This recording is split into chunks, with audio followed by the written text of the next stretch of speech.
when they come out. So reentry programs has been my specialty. I've been very adamant about creating programs and cohorts and resources and services, implementation of different programs that individuals would need. As we know, people who are incarcerated. Let me back up. First of all, in the U.S., we incarcerate more people than anyone else in the world. And we're releasing over 650,000 people a year.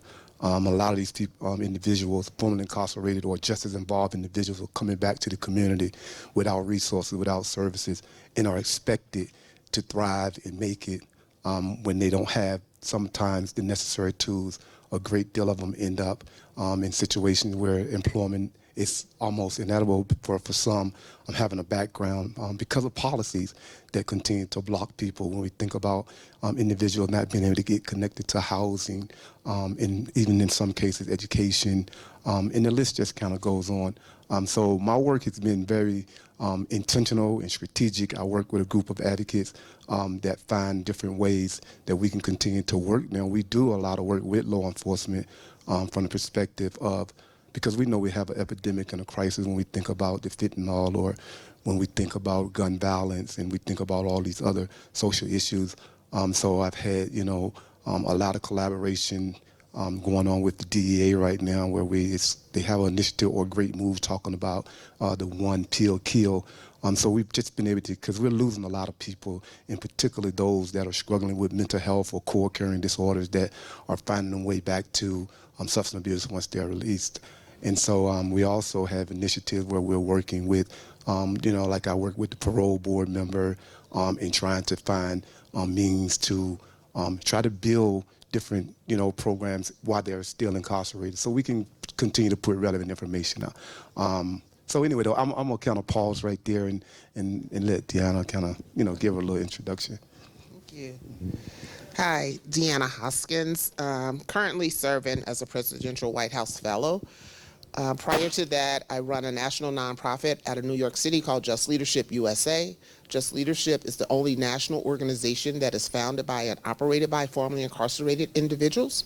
We invest in their education, empowerment, and elevation of their voice to utilize their stories to give them the tools that they can disrupt and dismantle the oppression that's happening in their communities.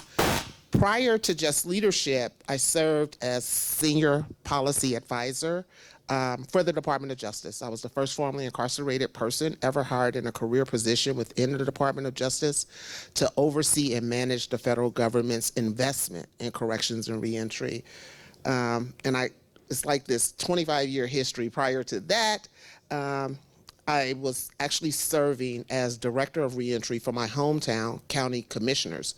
And the unique thing about that is this is the county where I was arrested, convicted, and served time that I left because of lack of opportunities of being an African-American woman with a felony conviction, only to return to that county. I always tell the story, I left hopeless and I returned as the highest ranking African-American woman in that county to manage the reentry portfolio and to set up. Some of the things we were able to do in Ohio was we actually adopted fair hiring policies at the city level, county level, and the state, to where we removed the question, have you been convicted of a crime, off the initial applications. We became transparent in the positions we were hiring for to say what criminal crimes could not apply for that job, because you do have juvenile court senior services of a vulnerable population, so certain crimes can apply. But when you're talking about a city, a county, and a state, there's a myriad of jobs that have nothing to do with your criminal background that you should be able to apply for. So I'm happy to say that if a person applies for a job in the state of Ohio, in Hamilton County, or at the city level, they won't initially run into that question. You only can ask about a criminal background once you're doing an offer of employment. You have to then acknowledge how their crime relates to the current position, how much time has been since they committed that crime, and what have they done since that crime, right? So that actually gives people fair opportunities to apply. I also served as a case manager in one of the most secure correctional facilities in the state of Indiana as a formerly incarcerated individual. And I always tell the story that when I went to the interview, one, had no intentions of getting any of these jobs I have, right? I just thought you practice interviewing at the highest level and you'll become a very good interviewer and you'll land something. But I applied as a case manager. When they called me for an interview, I literally was going to turn it down because my first thought was, I'm a convicted felon. There is no way they're going to hire me in a correctional facility to run a correctional unit. And I remember going to the interview, and it was a panel, and I remember telling them I felt like I was in an interrogation room because I was on one side of the table, they were on the other side. But the guy asked me, he said, I don't see a signed copy of the job description. And I replied, I've never seen the job description. And he said, well, how do you know about reentry? Because it's my life. I've lived it. Secured that position. Within 90 days, was promoted to unit manager in the Department of Corrections, and within 7 months had been recruited by the governor's office to run reentry across 7 counties in the state of Indiana. So what it started to show was the power of lived experience. And I tell people all the time, I owe an amount of student debt when my life actually is what actually has progressed me and not those degrees that I owe for. Okay. Well, since we don't have a moderator, we just gonna kind of talk.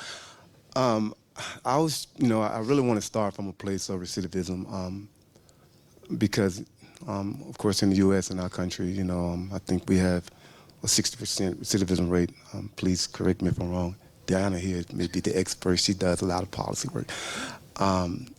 Well, in the state of Virginia, what we have been doing, we have the lowest recidivism rate in the country at a 19%. Now, they credit that to the work of law enforcement in so many different ways, but it wasn't included on those grassroots organizations who have doing the work in the community by providing the services and the resources and giving them the tools that they need, to keep them from going back through that revolving door. And so we're still looking at ways to continue to try to advance and grow different avenues and collaborating with law enforcement so we can, continue to bring those things into the community where we can have them to work alongside of us because if we have a 60% recidivism rate, we're still in danger. And these are majority. We know that our prison system is overwhelmed with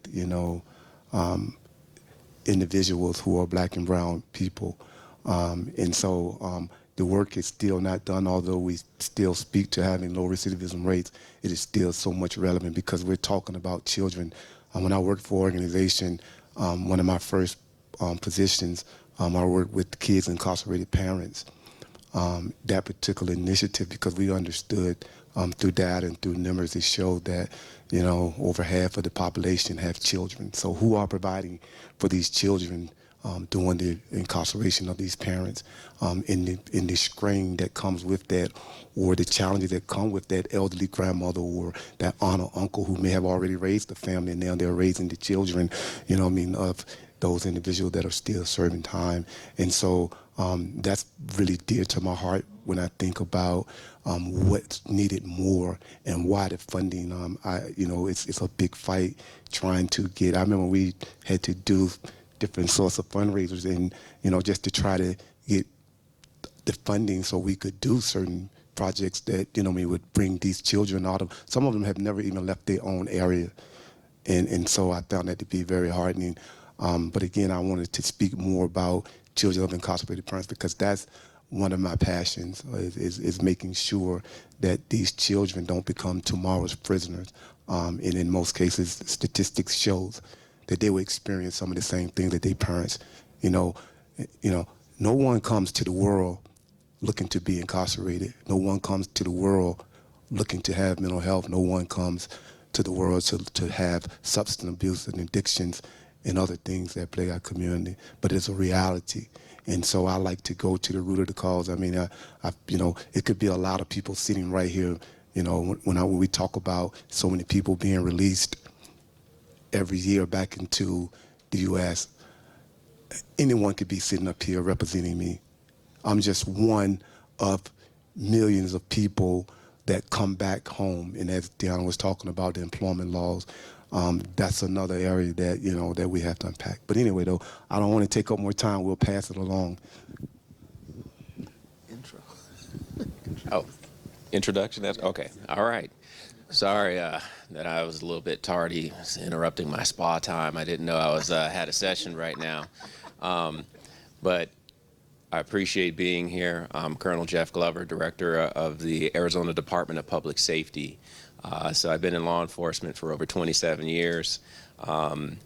The Department of Public Safety is a statewide organization, and so we control all the highways, but we're a full service agency. So if you have an officer involved shooting, we cover all of that for other agencies. We do that in a way that is to be fair and impartial, so that way those agencies are not investigating themselves. It was a mandate that came out of the governor's office some years ago to be able to make sure that from that standpoint that that there was some fair and impartiality in terms of the investigations that were being conducted. And so that way, these agencies are not just investigating themselves and just passing it off and sending it to the county attorney's office. They wanted to make sure that there's actually some accountability that has taken place. Outside of that, we do everything from, you know, the normal criminal investigations to, you know, traffic enforcement. We sort of span the globe in terms of everything that we do, and then we assist and support other agencies across the state. You have a lot of rural areas within Arizona. You have tribal nations that we partner with to make sure that they're getting the resources that they need. I also have regulatory functions. And so as the state director, I have the regulatory functions of, you know, if you're getting your licensing for your business, guard card, PI licensing, fingerprint clearance cards, all of that stuff comes through my operation, as well as resources in terms of victim assistance. So when we were talking about, like, for instance, the most recent incident of grants being frozen, I have over $500 million of pass-through grants that go out into the local communities to help support them on what they need. And one of the biggest resources is victims' rights.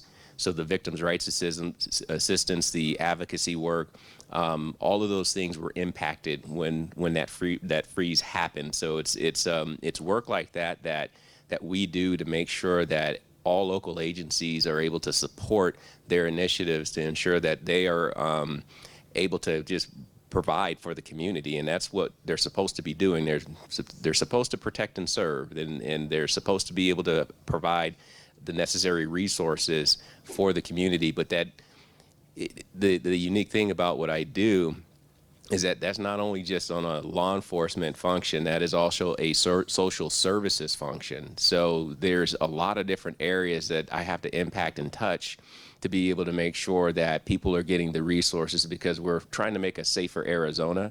And in doing so, that's about being able to make sure that we cover all of the aspects of it. I was hearing when I came in a little bit about what you were talking about, and, you know, which is important to be able to get to root causes and root problems and everything. And that's where a lot of that funding comes into place. It's about being able to get to the root issues, because if we can avoid having somebody incarcerated and put into the system, it's better than us having to really focus in on that enforcement aspect. We can do other things, and that leads us down other pathways. I'm also the president of the National Organization of Black Law Enforcement Executives, NOBLE. And with our organization, with NOBLE, we are out there in the community. We have 60 chapters nationwide that are actually, some are international as well. They're doing advocacy work. They're doing law in your community, know your rights, protecting, you know, people's, you know, freedoms, essentially, in your liberty, right? It's about being able to know what you can and can't do, and how to be able to survive a police encounter when you do come across somebody in law enforcement that is escalating a situation when we should be de-escalating the situation. And so there's a lot of work that's done with our organization that essentially is vital, especially in Black and brown communities. So I'll pass it over to Chief Anderson. Thank you. It's great to be here. I too apologize. I was trying to find my luggage. So I have on the blue shirt here, right? You see University of Michigan, go blue. I'm the police chief in Ann Arbor, Michigan. But let me get the most important things out of the way. And I'm going to just say this to you, and I say this all the time. E-A-G-L-E-S. You know the rest. All right. I'm from Philadelphia. All right. That's the most important thing. Oh, yeah. I told him, got to deal with this, bro. Oh, yeah. Oh, yeah. Oh, yeah. There you go, baby. This guy calls me up singing the Eagles fight song after the Super Bowl. I just wanted to share that with you. I think that's important to know in the crowd. So originally from Philadelphia, I've been in law enforcement for 37 years. Currently the police chief in Ann Arbor, Michigan. And I've had an interesting journey. I spent a lot of time, obviously, in Arizona. Worked in every aspect of law enforcement from a leadership standpoint. Some unique things about me is when they were having the issues in Ferguson, Missouri, you all may remember that. I was the police chief person they sent down there to address the issues and resolve those issues. So I became the interim police chief there to address civil unrest. And then they had similar issues in Rochester, New York. I was sent there as the executive deputy police chief to do the same thing. And then I went to Tempe, where I was the executive deputy chief, Chief Glover's #2 over in Tempe, who did a great job. He was the chief there. Yeah, Tempe, Arizona. He didn't mention Tempe, Arizona, but he was a good, been an outstanding chief. I've been knowing him for many years, and was his #2 there. Then he became the National Organization of Black Law Enforcement Executive President, which is a great honor. And then he brought me over there as a special assistant. So, and people at my job said, "You still working for Jeff?" I'm like, yeah, I am. I'm still working for Jeff, even all the way in Michigan. But we're talking about community policing, and I would tell you, we know that it's a philosophical approach, right? That we need to address with respect to understanding how we deal with harm, understanding how we build trust, understanding how we connect and engage in the community. And as we get into the panels, we're going to talk about that because I know many of you have some experience as well. But I can tell you that it is the foundation of my police department right now. Our vision statement is all about community policing. The way we were able to address the protests on a large scale, it was all about community policing. And I tell people, there weren't all these secrets with respect to how you address protests large scale. It's really two things. It's a special event. It's a real huge event. If you know how to manage events, I was in Glendale as a commander there, Glendale, Arizona. We manned the Super Bowl for 3 years. I was over special ops. You understand special events. The other thing it is that you got to understand your people. So if you know how to engage people and you know how to get people to move along, you can manage large protests, right? And if you embrace community policing, that philosophy that the police can't solve the problem, the community can, and the community resolve the issues, all we need to do is embrace them and give them the tools they need in order to be successful. So I am really glad to be here with this esteemed panel, and I appreciate this opportunity. Go Eagles. Go Eagles. Turn on. Oh, so we're just gonna do it. So I think it's really important that to acknowledge one of the things, running a national nonprofit founded by and ran by formerly incarcerated, some of the things that made it appear to the advocacy world that I was flipping to the other side, but it wasn't flipping to the other side. So I worked with Noble in 2012. And I remember it was the first time me and a police chief, James Craig, took a stage together. So you had a police chief and a formerly incarcerated person taking a stage together to talk to the community around community policing, partnerships, and how police really respond to crime, that the police really needs the community to help solve it, and how do they create that barrier. And that was a tough road. That was a tough space for me to enter. Since then, I went on to do it with law enforcement. I just did a racial justice one with prosecution association across the country, because prosecutors are the most powerful individual after the police to decide if a crime is going to have an indictment or be prosecuted throughout the courts. They're the most unchecked law enforcement officer in the criminal legal system. So if we can build partnerships of what our issues are, is very important. But I also want to speak to the power of language and how we tell our story. So when I hear people say we have a 60% recidivism rate and that's dangerous, well, you have to know what recidivism is. So working at the federal government, what I discovered, there is no one definition of recidivism. Every state and locality defines it different. So at the federal government, I would always say, if we become the role model to say what recidivism is, and if we define recidivism in this manner, I guarantee the country's recidivism rate will be 12%. Because people in our communities are returning to incarceration for quality of life issues, issues that the system has not fixed in the community. We've criminalized homelessness. We've criminalized mental illness and substance abuse, right? We've criminalized the things that individuals should have a basic human need access to.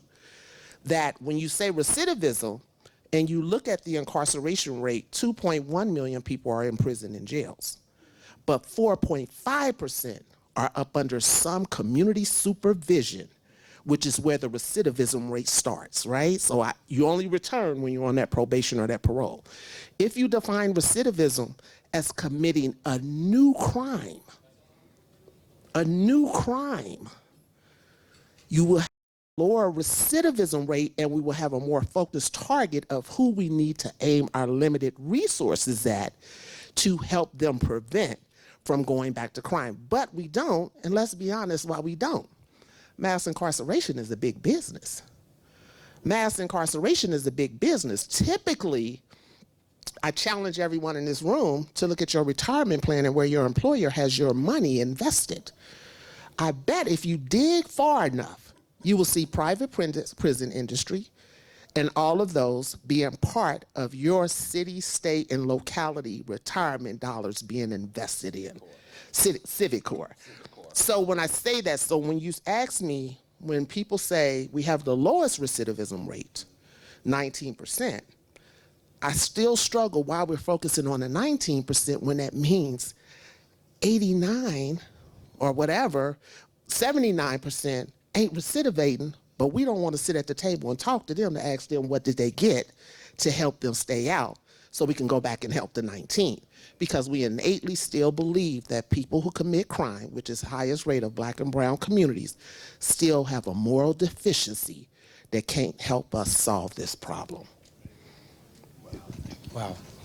Thanks for sharing it. I'm gonna pass it back to you guys, but I just want to kind of piggyback off of what DeAnna was talking about as far as recidivism. Although we have a 19% in the state of Virginia, we also have one of the lowest parole rates, and so we have people that are still incarcerated in the state of Virginia that never even committed. Some may not even have more serious violent charges. That's been incarcerated for over 50 years.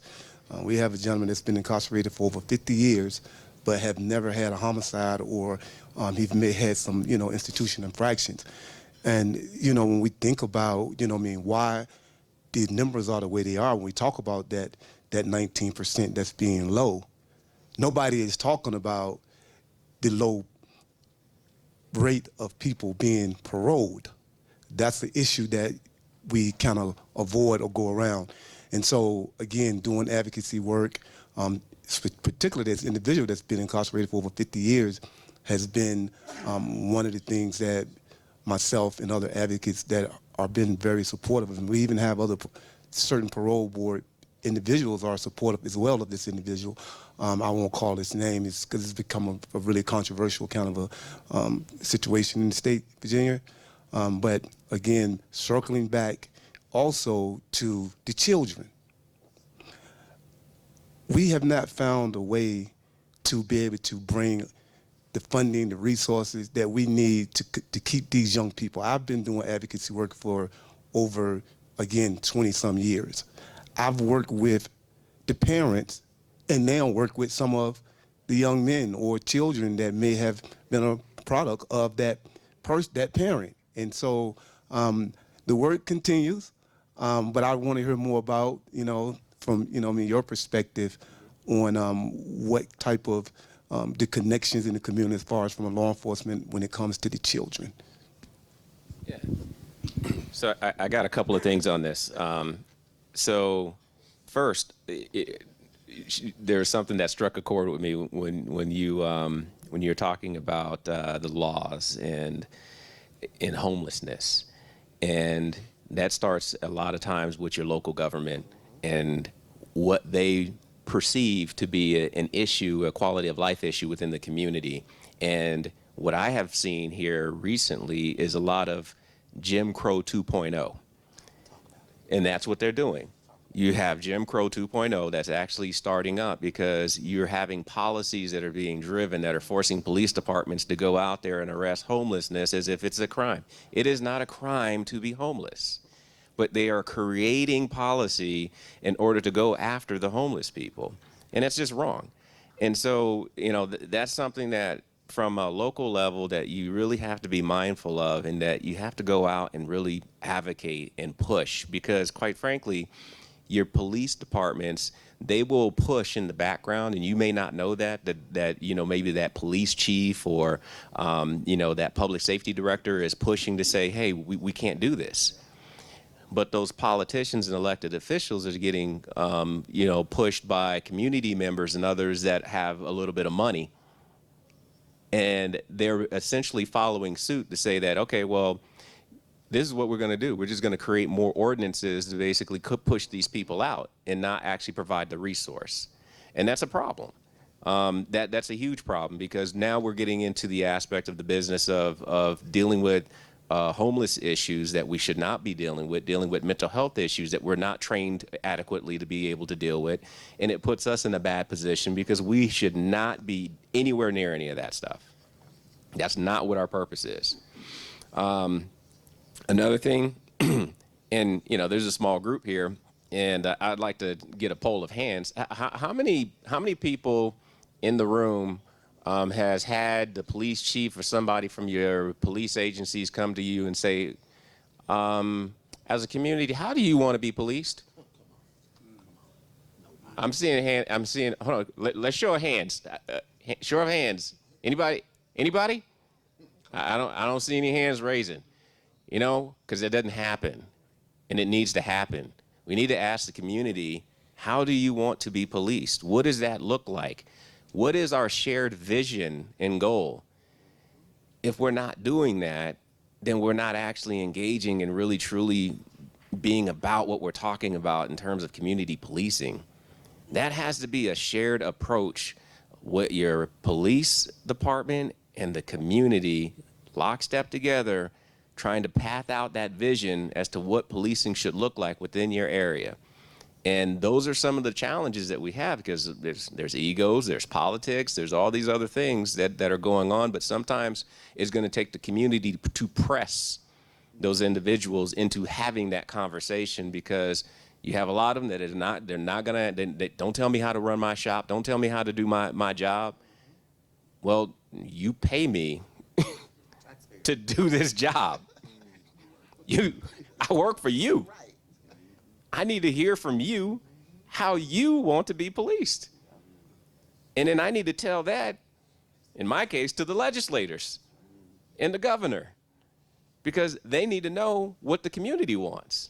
And then as it relates to youth and how we work with the youth and youth programs, is that, my grandmother always said, it's hard to hate up close. Cops are human beings. Police officers are human.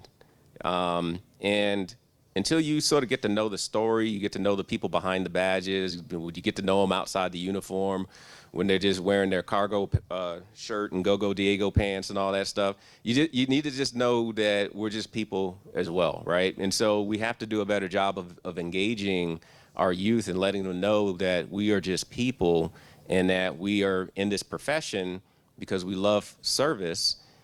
People need to know that, but we have to do a better job of also telling our story. And one of the ways that we connect with youth is that you have to be very intentional. That is the future.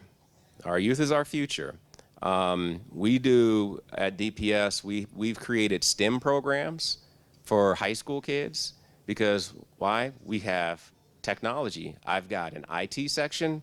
I've got drones. I've got engineers. I've got mathematicians. I got scientists because I have all the crime labs in the state. All of these different opportunities that people have to be able to come in and just sort of learn and get a different perspective of what policing is, because it's more than just a badge and a gun going out there on the road. And so there's other opportunities, and that's one of the things that I want to expose the youth to is just making sure that they understand that it's more than just going out there and just, being a cop, so to speak. And so exposing them to those opportunities, exposing them to who we are really behind the scenes, that sort of it helps to ingratiate yourself to actually learning a little bit more about it. Because I was a kid from Compton, California. I did not want to be a police officer, had no intentions on being a police officer, got into a grant program that got absorbed by the police department. Next thing you know, I'm working alongside them, and I'm like, I did not want to do this. Next thing you know, I'm testing to become a police officer. So that's how it happens. That's why I say it's hard to hate up close. You start to learn who people are, and then you're like, okay, I can do this. Gives you a different perspective. Wonderful. All great answers. We talked about funding, and, any of you, all of you, if you show me your checkbook, I'll tell you what's important. If you like buying fishing stuff, that's important to you. So the youth. Well, in Ann Arbor, we were brought a concept from the community and a community member, and it was to ask us to go back to what they call the Scared Straight program. You ever familiar with that? You old enough to know that? Yeah. It's where you 1978 program. We bring young people into the community. We take them to the jails. We scare them. We show them, if you get arrested, this is what you do. You'll be in prison the rest of your life. And brought it into my community engagement folks. They brought it up to me. I said, okay, excellent, right? We're not doing that. I said, we ain't doing that. I said, so what we created the We Care program. And so we inverted what they brought to us, and now we're out and engaging youth. We put together a program, working with the schools, and just trying to get them to understand law enforcement. But more importantly, we're getting them involved in civic activities.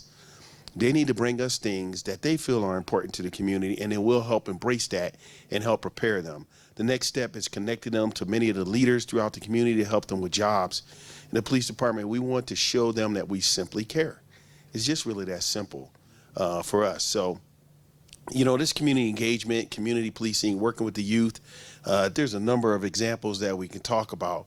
But the reality is just being just a regular person, from me being Dre, Police Chief Dre. My grandkids call me Yay. Sometimes I'm Yay, sometimes I'm the chief. I was with someone in the elevator. They said, we call you chief. I said, I don't care about that. Just being yourself and having those conversations with our youth. And then philosophically, our police officers are doing this on a regular basis. We have a community policing award monthly. So I consistently see what our police officers are doing in the community, because they're being encouraged to go out and utilize community policing. So those are some of the small things that we're doing, but we're doing this on a regular basis. And I agree with the chief. We talked about this a lot. We need to engage the community, which we do, which we've done, right? To tell us what you like to see us do. And you also need to place a lens on it, ethnic lens. What impact are we having? The last thing I would say is, in our community, we have a council member that created a driving equality ordinance, Council Member Cynthia Harris. That, in essence, is community policing, because it minimizes the types of stops and harms that we have on people for minor infractions that seem to build up, that allows for people to get into the web of policing. And then we've changed our policies so when the officers stop people, they have to identify themselves by their title. I'm officer such and such, and here's the reason why I stopped you. Those are things, small things, but there are community policing things because we're not stopping people for minor offenses. We're also introducing ourselves and we're humanizing ourselves as police officers in order to gauge the community better.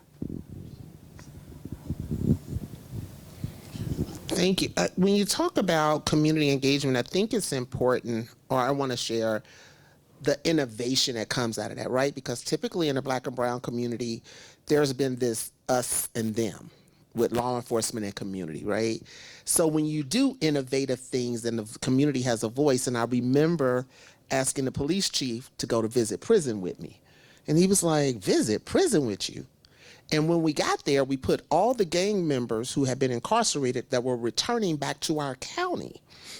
And I remember we knew who the shot callers were. The shot callers stood up in this prison with the police chief, and the police chief said, I've never visited the end result.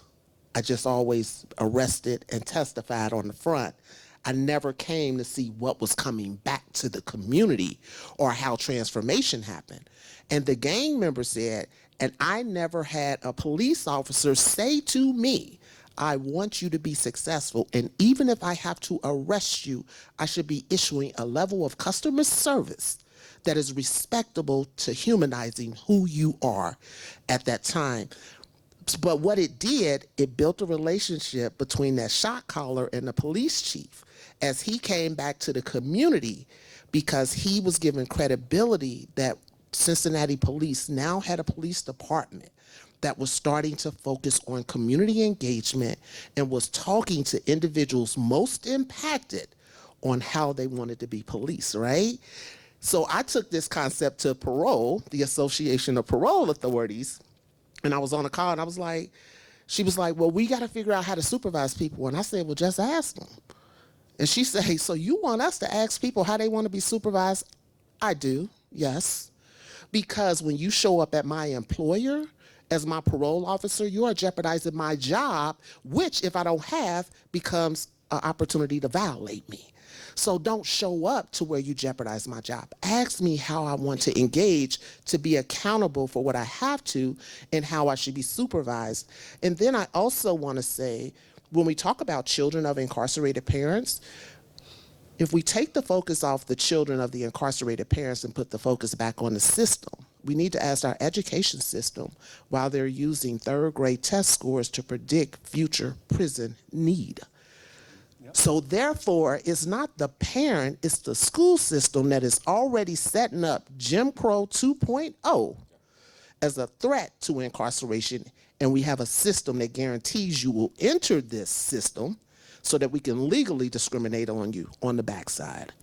Right. Right. So yes, and I agree, but I also want to say we can't leave that undealt with when it comes to these children. And for us, working as a ground root organization, yes, policies. I have not been deeply involved in policy work. That's not my work. My work is an advocate because of my own personal story that I have not shared yet. But I do want to kind of delve a little into that, where my passion comes from. For my advocate group that we started, Virginia Reentry Advocates of Virginia, excuse me. We started this group because there were so many of us that had left children behind. You know, I come from a Pentecostal family, ministers, grandma raised in church. I was outstanding in sports and done well in high school, on track to probably do something great. Again, before you guys came in, excuse me, Chief, I talked about nobody comes to the world looking to go down these paths. There are some social things, and it may not be. Sometimes you can come from a two-parent home and come from a great family, a great background, and still find your way in the throes of addiction, and having mental health or geared towards substance abuse.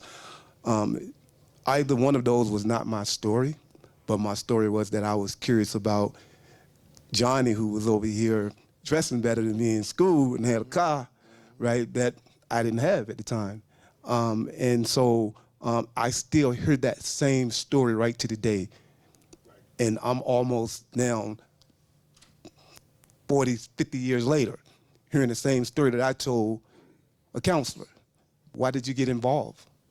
And I said, well, I took a peep over the other side and I saw that this was going on, maybe not in my community, but I had a chance to go outside of my community and see things that enticed or drove me in. And without having sometimes, someone in your ear, you can have a father or you can have parents in the house, but are they really talking to you? And so you could imagine that young youth that has a missing father and sometimes missing mothers. They're expected to still thrive, but they're not being taught the basic principles of life. And so I have to continue as an advocate to fight while we're working on policies, because people are dying, young people are dying. And I know this is a country thing. I mean, it's not a statewide, this is all over the world. People are still dying, waiting for policies and waiting for people to say, here's the money. But if we continue to wait, then what would the future look like for this young kid that I know, wrote me a letter, committed a heinous crime, very good young man, However, involved in gang activity that probably somebody could have directed him, but the father was missing. And this is why I continue to bring this up. This is why I continue to fight for it, because I was him. And that led me into getting involved in during the 80s. We had, of course, the big epidemic and, the crime bill and all of those things. And so, okay, time. I hate to be the bad guy. 30 seconds each to closing remarks, closing words. Okay, well, closing words are, for me, is that I would, would continue to like to see the work go forward with community policing, working with law enforcement. We started, my own initiative along with the advocate group to connect with law enforcement. We work with the DEA on one pill kill, because we have so many children that are dying, young people are dying from fentanyl overdose, and it's being laced and everything. But also, to continue to keep a focus on how we can improve policies and how can we build cohorts and dive deeper into preventative things. I want to see more. We're helping on the back end, but we want to see more work being done to prevent young people from ending up in juvenile and ending up eventually in prisons or dead. Thank you. I believe if we stay focused on those closest to the problem or closest to the solution, but typically furthest from resource and power to do anything about it, and we center those voices that of the people we're trying to address and actually let them lead the way, we can move to solutions at a quicker and rapid rate. So I would say that along those same lines, it comes down to relationships. From a community policing standpoint, it really is more along the lines of relationship-based policing. Be more relational in our in our train of thought, in our actions, and how we do things, and we have to be empathetic. But it also is incumbent upon all of us to make sure that we are driving policies that are not steering into that Jim Crow 2.0 type of reaction. We got to be able to make sure that we are holding our policymakers accountable and that we are checking them when they are coming up with things that are going to weaponize policing in that manner. I would say that I met a young protege by the name of Devin Hodges many years ago when he was a young kid. Nationally known, and he's still doing that and part of the legislature. What we need is people like him to do what he's doing now, to continue to get us, the community, to work in tandem with respect to bringing community policing. I encourage people in the community to become more involved in law enforcement. Don't distance yourself from law enforcement. Be part of the solution. And I think we need to make sure that we're hiring good, caring leaders and working in partnership with each other in order to be successful. And that's what I would end with.